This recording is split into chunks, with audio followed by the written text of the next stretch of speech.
The Classic Tale of Peter Rabbit by Beatrix Potter. Illustrated by Charles Santor.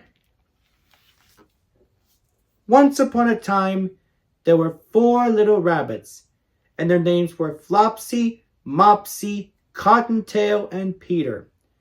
They lived with their mother in the sandbank underneath the root of a very big fir tree. "Now, my dears," said old Mrs. Rabbit one morning, "you may go into the fields or down the lane, but don't go into Mr. McGregor's garden. Your father has an accident there. He was put in the pie by Mr. McGregor. Now run along, and don't get into mischief. I am going out." Then old Mrs. Rabbit took a basket and her umbrella and went through the woods to the baker's. She brought a loaf of brown bread and 5 currant buns. Flopsy, Mopsy, and Conto, who were good little bunnies, went down the lane to get her blackberries. But Peter, who was very naughty, ran straight away to Mr. McGregor's garden and squeezed under the gate. First he ate some lettuces and some French beans, and then he ate some radishes. And then he feeling rather sick, he went to look for some parsley. But round the end of a cucumber frame, whom should he meet but Mr. McGregor? Mr. McGregor was on his hands and knees planting out young cabbages, but he jumped up and ran after Peter, waving a rake and calling out, "Stop, thief!" Peter was most dreadfully frightened. He rushed all over the garden, for he had forgotten the way back to the gate. He lost one of his shoes among the cabbages and the other shoe amongst the potatoes. After losing them, he went on 4 legs and went faster, so that I think he might have got away altogether if he had not unfortunately run into a gooseberry net and got caught by the large buttons on his jacket. It was a blue jacket with bright buttons, quite new. Peter gave himself up for lost and shed big tears, but his songs were overheard by some friendly sparrows who flew him in great excitement and implored him to exert himself. Mr. McGregor came up with a sieve, which he intended to pop upon the top of Peter, but Peter wriggled out just in time, leaving his jacket behind him, and he rushed into the tool shed and jumped into a can. It would have been a beautiful thing to hide in if it had not had so much water in it. Mr. McGregor was quite sure that Peter was somewhere in the tool shed, perhaps hidden underneath a flower pot. He began to turn them over carefully, looking under each. Presently, Peter sneezed. Crit-shoo! Mr. McGregor was after him in no time, and tried to put his foot upon Peter, who jumped out of the window, upsetting 3 plants. The window was too small for Mr. McGregor, and he was tired of running after Peter. He went back to his work. Peter sat down to rest. He was out of breath and trembling with fright, and he had not the least idea which way to go.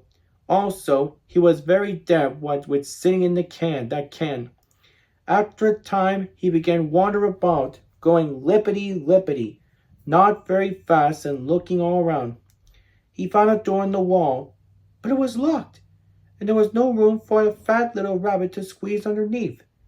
An old mouse was running in and out of the stone doorstep, carrying peas and beans to her family in the wood. Peter asked her the way to the gate, but she had such a large pea in her mouth that she could not answer. She only shook her head at him. Peter began to cry. Then he tried to find his way straight across the garden, but he came more and more puzzled. Presently, he came to a pond where Mr. McGregor filled his water cans. A white cat was staring at some goldfish. She sat very, very still, but now and then the tip of her tail twitched as if it were alive, Peter thought it best to go away without speaking to her. He had heard about cats from his cousin, little Benjamin Bunny.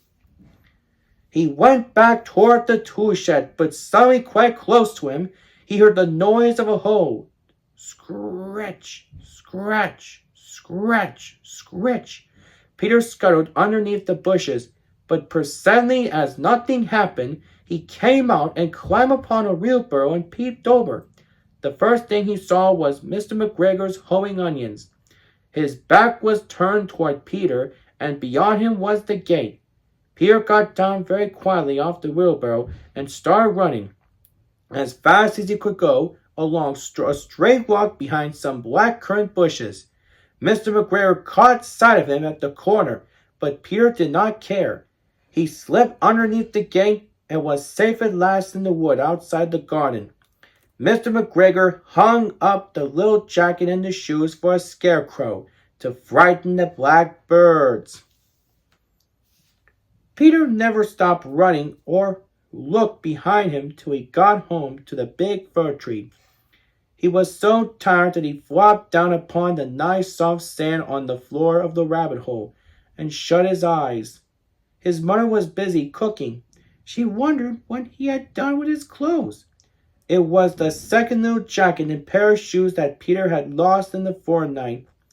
I am sorry to say that Peter was not very well during the evening. His mother put him to bed and made some chamomile tea, and she gave a dose of it to Peter. 1 tablespoonful to be taken at bedtime.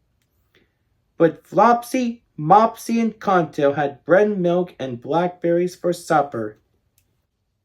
The end.